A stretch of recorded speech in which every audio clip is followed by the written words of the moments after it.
Welcome to the Meet Crete podcast, where we sit down and talk to people who make Crete run every day.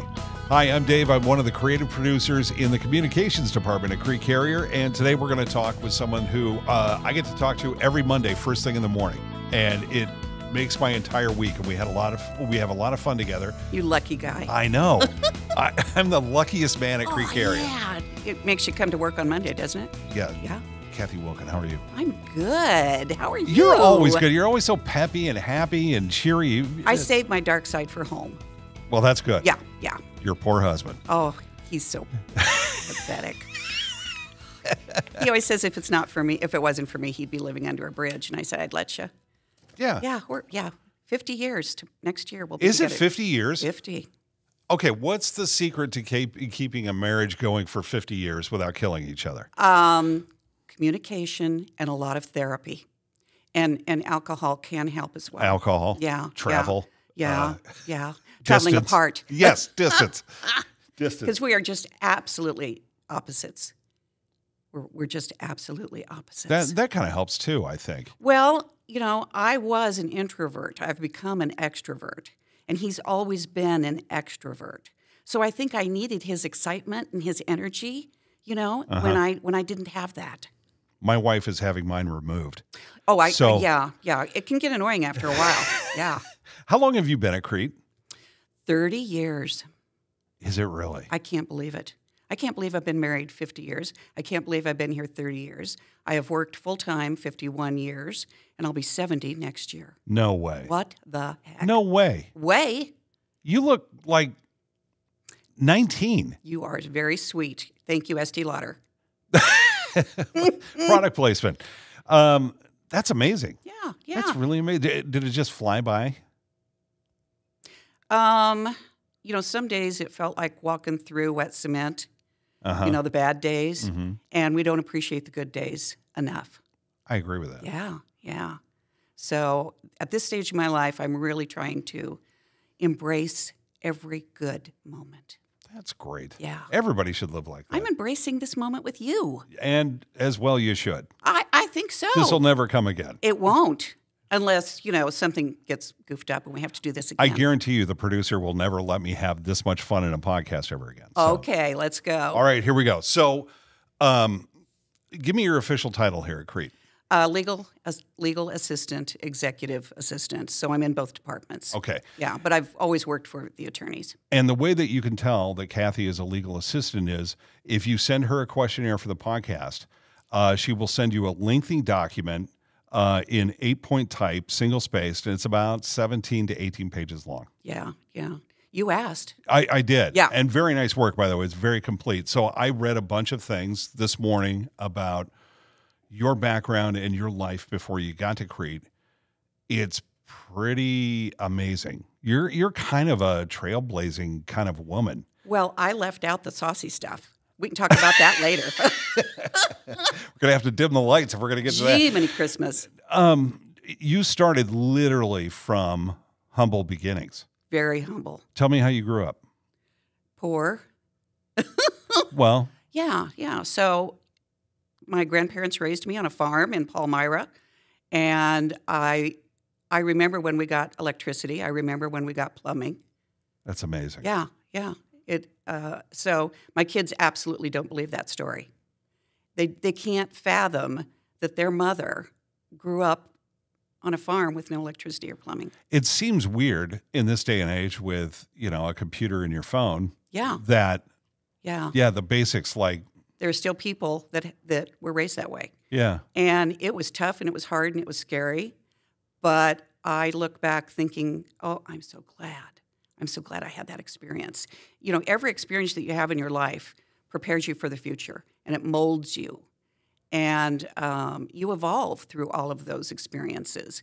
So it may be awful at the moment, but write it out, get through it, and then dwell on, what did I learn from this?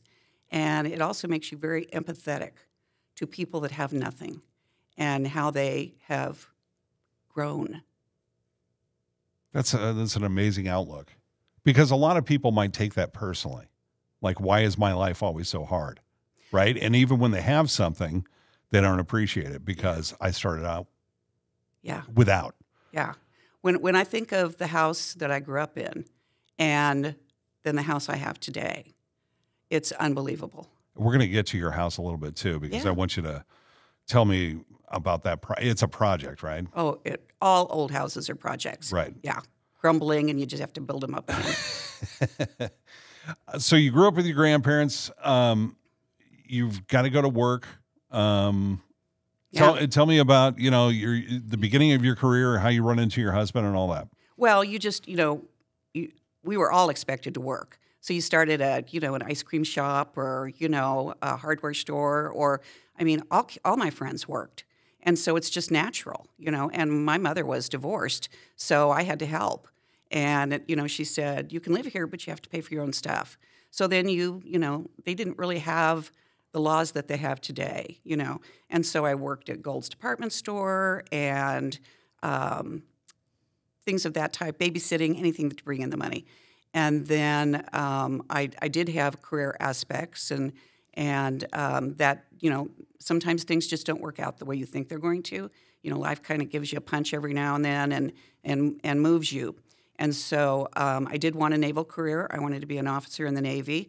I wanted to become a nurse and teacher. That was, the standards for women in the 60s and 70s. Right. And, worlds kind of started to open up in the 80s. And so we've continued that, trajectory, and that's a very good thing. I'm so proud of the women in the positions that they are today. I look around, Kelly Just and Cindy Turman and all of those women that I look up to, and I just think they're amazing. And so they had a different path than I had.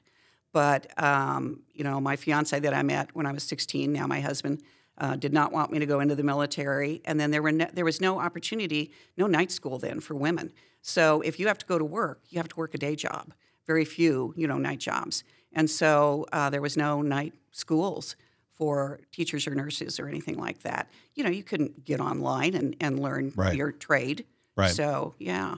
So day after high school, I start working for Lincoln Tel and Tel, long distance operator. Okay, so I'm fascinated by this job, especially things that don't, like buggy whip manufacturer. Those jobs don't exist anymore, but it was an important part of what we were every day, and now they just don't exist anymore. Yeah, because you couldn't call the police. You had to call the operator. That's right. Yeah. You dialed O for everything, so you had to then connect them with that cord to the police department. And so it was literally a system of cables that you were patching from one place to another to make phone calls happen. Yeah, wearing that big, heavy headset up on a high chair. And literally, now the supervisors did not have roller skates on. They did in former days, but they walked behind us. And if they didn't like how we were sitting or how we were talking, they'd smack you with a ruler. What? Yep, absolutely. Man, sounds like the nuns in my high school. Well, I was raised pretty strictly, and that's how it was in those days. They used to hit you with rulers at LT&T? Mm-hmm. Wow. That's amazing. Yeah. So my goal was never to get smacked with a ruler in school or in work. If at all possible. Yeah. I don't think you can get through life without being smacked at least once with a ruler. But and as I learned with my children, it doesn't do any good anyway. Have you gone to the museum there to check that out? And I haven't. Isn't that weird? We should go together. We should. Let's make a date. All right. Well, we'll take a lunch break and we'll go down there and No, we're going after work, so then we can have wine or a beer. Yeah. Yeah, we'll do that. We're going to do that. That's amazing though, that isn't it, that doesn't even exist anymore. Right. You can make a long distance call from anywhere in the world in a closet if you want to. Right. Yeah. Remember when phones were as big as dogs and stuck to your wall? Oh, they were bricks. And then if you had a mobile phone, wow. Yeah. I was not a mobile operator. Those were really up there, mobile operator. And she had to connect you. And you had that phone in the sack in your car. Uh-huh. And, then you couldn't make all those calls. You had to call an operator. That's amazing. I know. That's amazing. I know. So you work various jobs and you don't get the opportunity to go to college. It's just not in the cards, and families at play and that kind of stuff. Right, yeah. What's the path to get you to Crete then? How did you get here? Well, we'd moved out in Colorado and lived out there 14 years. And then the recession hit out there before it hit the whole country. And so I was working for oil and gas companies out there. So Canadian and, Texas and Oklahoma all put up branch offices, for drilling in the mountains and out on the plains there in Wyoming and places like that. And so they were all shutting down and moving back to their headquarters. And I had an opportunity to move to Dallas. And I thought, if I don't like Denver, I'm not going to like Dallas. And literally within a year of all of those people being moved to Dallas, they were all laid off. So we decided to get back to Lincoln, our home, our families. Our kids were 4 and 8, and we wanted them to grow up around a family unit. And so we did that, and I stayed with my company to literally pack up and close the doors. Rob moved back here and got the kids in school, and he took a class at our church and met Holly Ostergaard. And they started chatting, and he was talking about me, and she said, when is she going to get back here? When is she going to move? We need her to come to work at Crete. So came back and interviewed with Jack Peets and waited for that call. And 6 weeks out of work, I was not used to being out of work. It was Sure. like I got to get back in there. And finally I called it, we've decided not to open up that position at this time. So then I had to go to work for a different attorney who was literally the worst attorney I've ever worked for in my entire life. And we parted ways, and I went to work at Madonna, the administration department. And then one day I got a call from Dick Peterson, the attorney here. He was then the attorney for Crete Carrier and Duncan Aviation.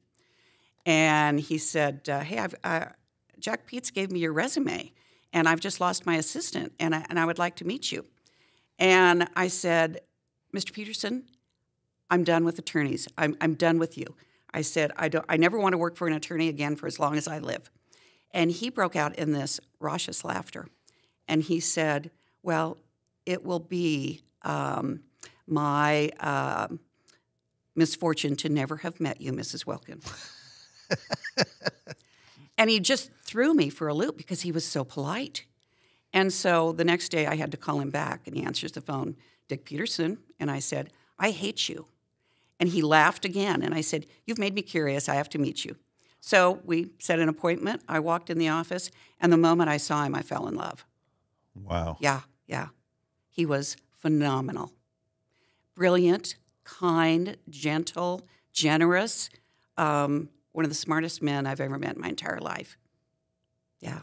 So that's how it started. What a great story. Oh, I tell you, he was the best. He is the best. And I was scared to death when he was talking about retirement because I thought, well, when you've worked for the best, what's going to happen? It's got to be downhill from here. So I was so nervous, and they were interviewing, and pretty soon here comes Mr. Ashoff from Colorado, and he's interviewing, and one thing leads to another, and he's in our office. And we were downtown, 3rd floor, beautiful, beautiful office, and in the Crete building, Capital Casualty. And I was just so worried. And got to know Tim and thought, okay, how can these two people be so alike? They had both graduated first in their class at Creighton and Wesleyan. They were equally as brilliant, equally as kind, equally as patient. And when winter came, they were wearing the same winter coats, and they were both married to a Linda. So I thought, okay, there we go. Tim is a great guy. And I'm not just saying that because he's my boss and he'll be watching it, but that's an understatement. He is the kindest man. Yes. And just he's a great human being. He is. And it's weird that he's my boss too, because. Yeah. And he could be so arrogant because he's so brilliant. Right. But there's none of that. No. None of that. No. And the most approachable person that I've probably ever met on this planet. Yeah. Yeah. And I've been conditioned over the years and have the PTSD to prove it, that when you have a boss, that they should treat you like garbage and, drag you around by a leash and treat you like an animal. That way. Yeah. Yeah. I've had bosses throw a chair at me. I've been Oh, you work for Bobby Knight? Oh, well, no. Okay. I turned that down. Okay. Yeah. But so you're all set up at Crete, and you start working here, and you begin a long career. You and your husband settle into Lincoln. You buy a home. Let's talk about the house now. Yeah. How old is your home? It was built in 1911. We moved in 2006. And so restoring something like that, I mean, just to make it livable, it has to be a constant process. It is a constant process, and you have to love old houses. So if you don't buy an old house. And luckily, the family that bought the house and renovated it, because of course it had been made into 4 apartments, and they spent 10 years and $100,000 renovating that house. And unfortunately, while that was being done, his wife died on the 3rd floor in the ballroom up there. In the ballroom? In the ballroom. It had a ballroom? Yes. Wow. Because in those days, what did people do? They gathered and danced and sang around the piano. Well, there's no internet. Yeah. Right? You couldn't watch cat videos. How did they survive? They got together as friends and musicians. And so it has all the windows that they opened up on the 3rd floor. So it would get hot. It would get very hot. Yeah, let the breeze come through. Well, think about that. 1911, you're dancing and listening to music and talking by candlelight. Yeah. That room would get hot. You'd want windows, right? Yeah, yeah. That's amazing. It is amazing. It's a great house. So what is that space now? What is the ballroom now? It's a guest room. Guest room? Yeah. So our sons lived there, our daughters lived there, and now it's a guest room. Well, really, it's a clutter room. So we clean it up when we have guests. I got it. Yeah, got it. I've got 3 of those. Uh-huh. So, yeah. Couple questions about old houses. Yeah. How many noises do you hear at night when you're trying to sleep? You get accustomed to them, and it's like living on a busy street. You just don't hear the traffic anymore. So it doesn't bother you. It doesn't faze you at all. No, the radiator clanks and the floors squeak and the walls breathe in and out. And, we've got wildlife in the neighborhood, and we've got, we live on A Street, and that's, traffic for all of the, fire engines and ambulances and everything. Sure. Yeah. So I like busy. I mean, I grew up on a farm where all you could hear were crickets. And, I like the noise of a city. I didn't like Denver. It was too noisy, too busy. Lincoln is perfect. I think Lincoln, Nebraska is a perfect city. Well, you've got the perfect job in the perfect city. I kind of do. And you kind of have the perfect house, unless you're seeing like girls in Victorian dresses in your ballroom or something like that, or we have Civil War generals. Do you have ghosts up there? Yeah, we do. So why is it that everybody has a house like yours has visitors? It just there's portals and energy, and she's very active in the winter during Christmas. I think she misses Christmas, and I don't think she didn't get to finish her house, and she didn't get to really relax and live there. And so you think the previous owner's there? Right, yeah. Our daughter has seen her, and she was wearing the babushka on her head to keep the sawdust and dust out of her hair, because she was sanding down the 3rd floor. And that's when she died. Oh, my gosh. Yeah. Well, this interview has taken a turn. Well, now all of a sudden it's a reality show, and I got to get night vision glasses. Yeah, we're going to have to do part 1 and then part 2. Before I let you go, one of the things that I love about you is that you're very passionate about helping people out, and you're actively involved with I won't do it justice trying to describe it, so I'll let you, but you work with the Near South neighborhood. Right. So that's the oldest neighborhood in Lincoln, Nebraska. And it's 1 square mile, Near South neighborhood. And our board is Near South Neighborhood Association. And I am really passionate about our neighborhood, our neighbors, our community, and keeping it a neighborhood, a family destination. We have a lot of entities that want to come in and buy the old houses, a lot of square footage, and turn them into businesses and things like that. So we work a lot with planning and city council and work with each other and kind of keep each other posted on, what's going on over there. There's a zoning sign over there. And I think everyone should be involved in their neighborhood and get to know their neighbors. And I've got the best neighbors in the world, and I would never want to live anywhere else. That's great. Yeah, I'm very happy there. And there's something to be said for helping neighbors and being a neighbor as well. Yeah, I really feel that strongly. Even when we lived on the farm, you had to have your neighbors to come and help you. Sure. And I remember Grandpa's signal was 3 fired shotgun shells. That way, emergency, come help us. Wow. 3 shots in the air. That's a throwback. Yeah. Now you can do it from your pocket. Well, we discourage that. Yeah. Yeah. Totally. Let's not have an emergency. I know that you're a gardener, right? You're very passionate about your garden. And You know, it's turned into a cat garden, and the cats have taken it over, and they love the chives. So we've just let the chives grow, and they sleep in the chives and feed the birds. And, you know, it's an interesting, all backyards in the near south are interesting. So we've had backyard tours, and some of them are gated, you know, and not gated to keep people out, but they're just, you know, Sure. fenced.